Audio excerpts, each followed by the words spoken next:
first thing we assess when a company does tend to fall out of bed occasionally during reporting season or any parts of the year, you try and work out initially structural versus cyclical. There is a business cycle, so you're trying to work out which part of the business cycle we're in. But also now, more importantly today, disruptive businesses or technologies tend to make you focus a bit more on that element actually rather than the business cycle at this stage, because you've got to get a de-rating early warnings of a de-rating, because companies will de-rate, Fairfax is a perfect example, for years. So you think you're buying cheap, and we are a value house as you mentioned, you can step into these things way too early until you get to the other side where they have restructured, they've turned the business around.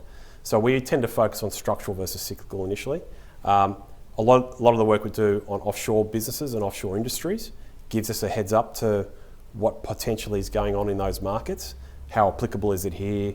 It's more about how easy is capital, how quickly can capital move into a market, to compete all the excess returns, if there are excess turns away. But it's a real fine balance between cyclical and structural. And it is actually a bit of an art rather than a science. It's a bit of experience. You've seen it, you go through a couple of business cycles, a couple of investing cycles. That's when you sharpen your skills around that. It does take time. It's not a skill that can be picked up overnight. So it's a bit more of you've got a group, there's 18 odd investment professionals at Perpetual. We all have a different way of doing things, but our core philosophy is exactly the same. So we've all got different experiences and you tend to get a better outcome that way. So that knowledge base of looking at restructuring or industries offshore, which are being heavily disrupted, or in the initial phases, that's where you've got to get out in the initial phases. Or actually, that's incorrect completely. This is part of the business cycle. There's an overbuild in inventory. It's not a disruptive issue. It's more the fact that we're in the early part of a down part of the cycle. We can hold back and pick our price. And then we tend to get quite aggressive when we feel that there's absolute value there. Woolworths might be another example.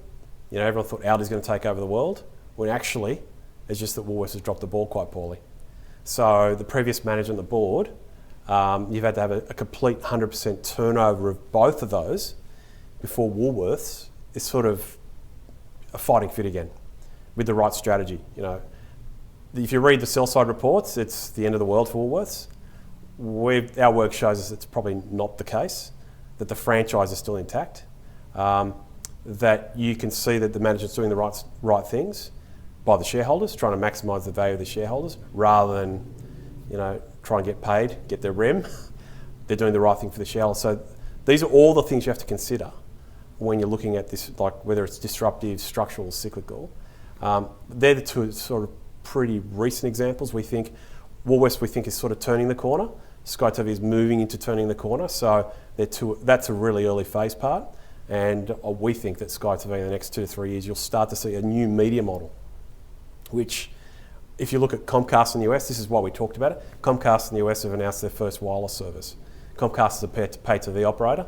They just bought DreamWorks, the studio, but the thing they really needed was a wireless business. So they've basically done a volume share of Verizon network where they can lock up wireless capacity so they can start streaming their Comcast service, TV service, over wireless. So you can see those offshore examples tend to give you an early warning as to where do you think people need to go. But SkyTV and Woolies, I think, are the most recent examples of it today.